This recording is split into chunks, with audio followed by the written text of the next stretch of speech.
kamoting kahoy kayo eh. May unahan ko pa eh. Oh, nagagalit ngayon si Barbers, diba? Galit na galit. Hindi lang nag-press con, nag-privilege speech pa laban sa mga vloggers daw. Palagay ko'y nasasakta na sila sa mga batikos. I am filing my complaint here now, Madam Speaker, and I hope everybody's listening.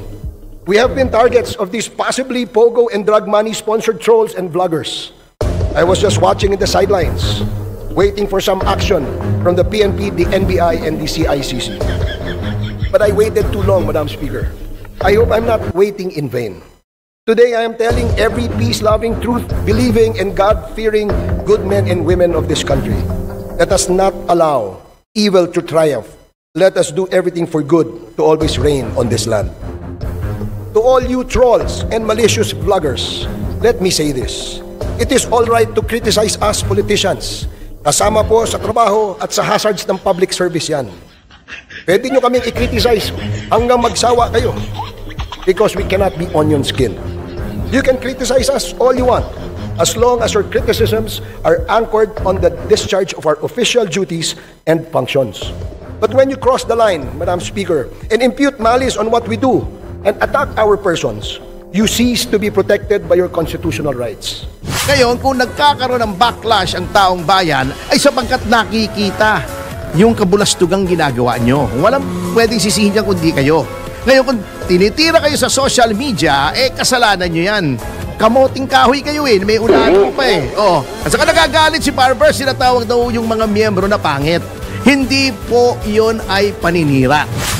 Panindigan na lang ninyo ang paninira ninyo. Matapang ka manira. Matapang kang mangutya. Tapos ayaw mong sumagot. Paano kung halimbawa kami naman ang magsabi na ang pangit mo o ang baho ng hininga mo o iniwang ka ng kinakasama mo na napakaputi kasi ang itim-itim mo at ang liit-liit ng tenga mo. O wala ka namang kwentang abogado. Puro ka lang media at pasikat sa media pero sa korte, kulata ka naman. Kita nyo? Paninirang puri na ang ginagawa ninyo. Nagsasabi lamang po kami ng totoo. Ano gusto nyong sabihin namin? Maganda si Luistro. Di sinungaling kami. Alam mo lang, pating na. Totohanan sinasabi, magagalit ka. Patinira ka naman. Ano sabihin kong pogi si Abante? Sinungaling ako. Anyway, alam mo, nagtataka ako. Nagagalit ngayon si Barbers, di ba? Galit na galit. Hindi lang nag-press con, nag-privilege speech pa laban sa mga vloggers daw. Palagay ko'y nasasakta na sila sa mga batikos. Ayun. Oo. Ngayon, mga troll, nagagalit sila na sila'y binabatikos, pinapaimbestigahan nila sa NBI. Opo. Alam nyo po, mga kagalang-galang na mga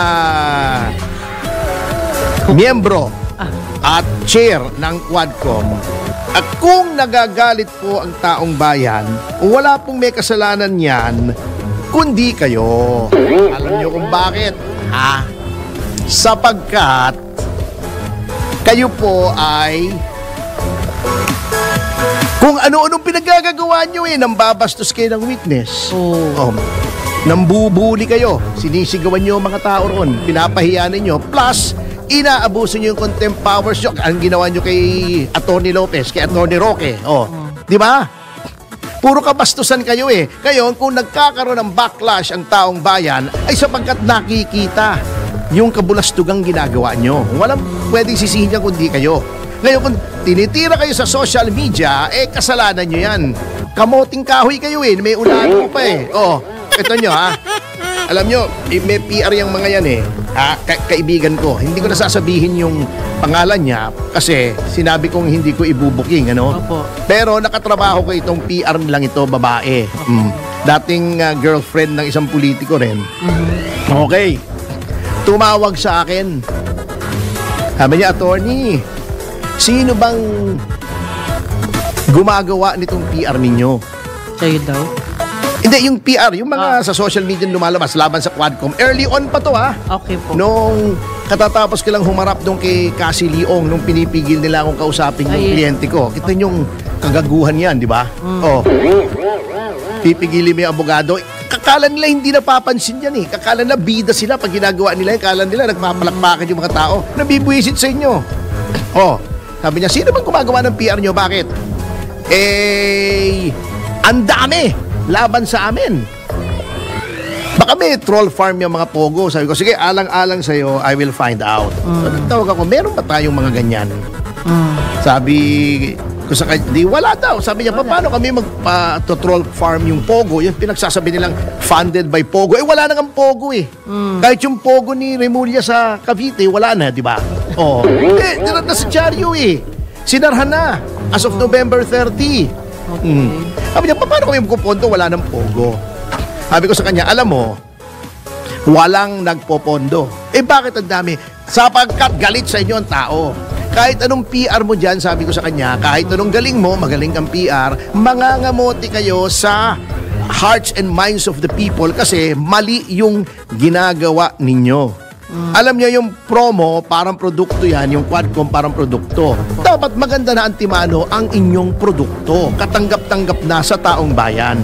Kahit anong promote mo, kung yan ay hindi katanggap-tanggap sa bayan, hindi yan bibilhin. Kumbaga, they will not buy it. Hindi nila paniniwalaan. Oh, example, ang produkto ko, ice cream, chocolate, masarap. Konting promotion lang yan, pwede na yan. Yes. Oh, yung mga taong bayan na magsasabi, uy, masarap ito, chocolate ice cream. Hindi pwede. At ng tao, sino ba namang ayaw ng chocolate? Meron bang tao hindi mahilig sa chocolate? Wala akong kilala actually. Yeah. Oo, lalo na ice cream. Di ba may kanta pa nga sa Sesame Street yung everyone likes ice cream. Yes, indeed we do. Everyone likes ice cream. I do you? Oh, Di ba? yeah. Search the whole world over, search the oceans far. But everyone likes ice cream no matter who they are. Oh, di ba? Di ba si Atty. Batibo talaga? Sesame Street. Sesame Street, Wala pang yeah. patibot nung... wala pa. Later part. Sasabihin ko, bata ako kasi hindi ko masabi talaga nung maliit pa ako eh. Opo. Oo, kasi inaccurate, fake news, maliit pa ako eh. Anyway, kung ang produkto ko ay ipis juice, Ayoko. di ba? O katas ng alupihan, po-promote ko yan, gagastos ako kahit 1 bilyon ang gastusin ko. Oy, ipis juice, masarap ito. Mariosep. Inom yan. Sa pangalan pa lang talo na. Katas ng ipis. Oh my God. Ngayon, kahit sabihin mo, this is special sauce. Pag nakita ingredients, ipis. Sinong kakain alupihan di ba? Ulalo. Anak, naman kayo. Kaya yung di ba nagtataka sila? Yung infant food na wala bigla, walang bumili. Paano ang pangalan? Milupa. Yun, pangalan lang yun, ha? Milupa. Milupa, di ba alam mo yun? Yung infant food yun eh. Ang treatment niya, Milupa, M-I-L-U-P-A, Milupa. Naisip ng mga tao, naku, wag yan, Milupa yan. Bipakain ko sa anak ko, nawala yun, nalugi. So, kailangan pala maganda yung choice mo ng title. Hindi lang title, maganda Quadcom. Bago ang produkto mo, si Abante, si Fernandez, si Barbers, si Paduano, si Luistro, si Adyong, si Luking ko yung buhok na nakangiwi. Yung nagkasama ni Dilima nag-file. Ang tawag doon sila, magkasama sila ni Dilima at saka yung paring adik, nget power pa ang tawag. At saka nagagalit si Barber, sinatawag daw yung mga miyembro na pangit. Hindi po yon ay paninira. Panindigan na lang ninyo ang paninira ninyo. Hindi naman pwede na porke politiko, pwede mo nang akusahan ng lahat ng krimen at kasinungalingan tapos wala ka ring pananagutan? Ano ka? Siniswerte? Matapang ka manira. Matapang kang mangutya. Tapos ayaw mong sumagot? Paano kung halimbawa kami naman ang magsabi na ang pangit mo o ang baho ng hininga mo o iniiwang ka ng kinakasama mo na napakaputi kasi ang itim-itim mo at ang liit-liit ng tenga mo. O wala ka namang kwentang abogado. Puro ka lang media at pasikat sa media, pero sa korte, kulata ka naman. Kita nyo? Paninirang puri na ang ginagawa ninyo. Hindi na yan protektado ng mga batas. Ang batas ay para sa lahat. Hindi lang para sa iilan. Kung may nalalaman kayo na freedom of speech, wala naman pong freedom to defame. freedom to insult, or freedom to slander.